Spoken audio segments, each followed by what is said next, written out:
Cities like El Paso are also bracing for a surge of migrants. To learn more about this, our anchor Daniel Marin is talking to our sister station KTSM's Shelby Kapp in El Paso. Daniel. All right, Jen, thank you very much. And Shelby, it's good to have you with us. What do you see out there right now in El Paso?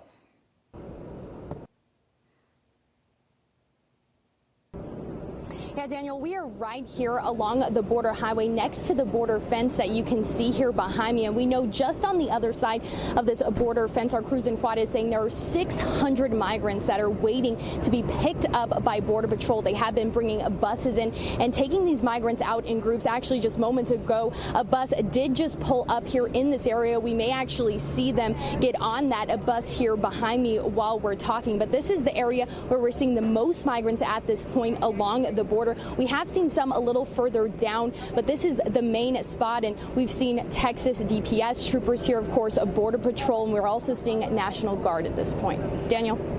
And Shelby, one of the things we've been talking about is that the mayor of El Paso, Oscar Leeser, has been emphasizing being prepared for these migrants. They've opened up a shelter there. What can you tell us about that?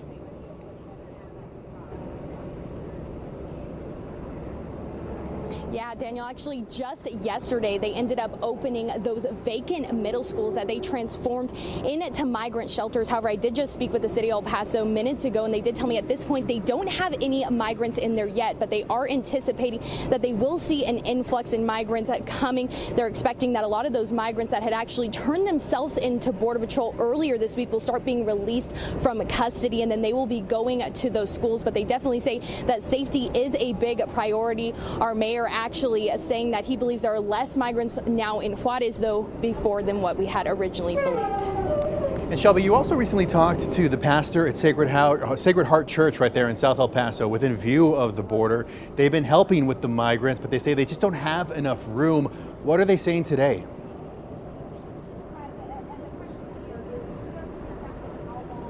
So that scene really changed because ICE did tell those migrants that they had their last opportunity to turn themselves in. Those migrants who were outside of Sacred Heart Church, and of course we saw they were at capacity, but a lot of those migrants did turn themselves in to a Border Patrol. So they actually do have room, but I'm going to go ahead and step out of the way just a little bit so you can see, Daniel.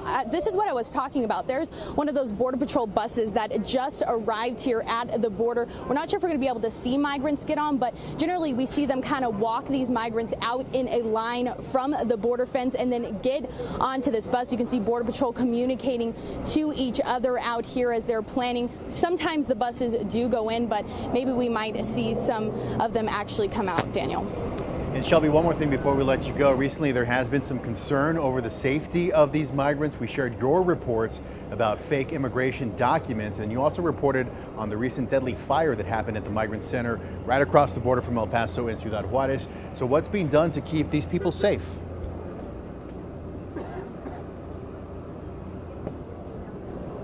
Yeah, that's something that have been on the top of migrants' minds. When we speak to them, they do say that they did have concerns, especially after what happened over in Brownsville as well with that crash. The city of El Paso saying they have their police department out there trying to make sure that everyone is safe in El Paso. Border Patrol also talking about safety as well. But as you can see, it's still active out here where we are along the border. I'm not sure if we're actually going to be able to see any migrants right now, but I do know they are preparing to go ahead and take those migrants in for processing here at this point. All right, Shelby Kapp live for us in El Paso. Thank you so much.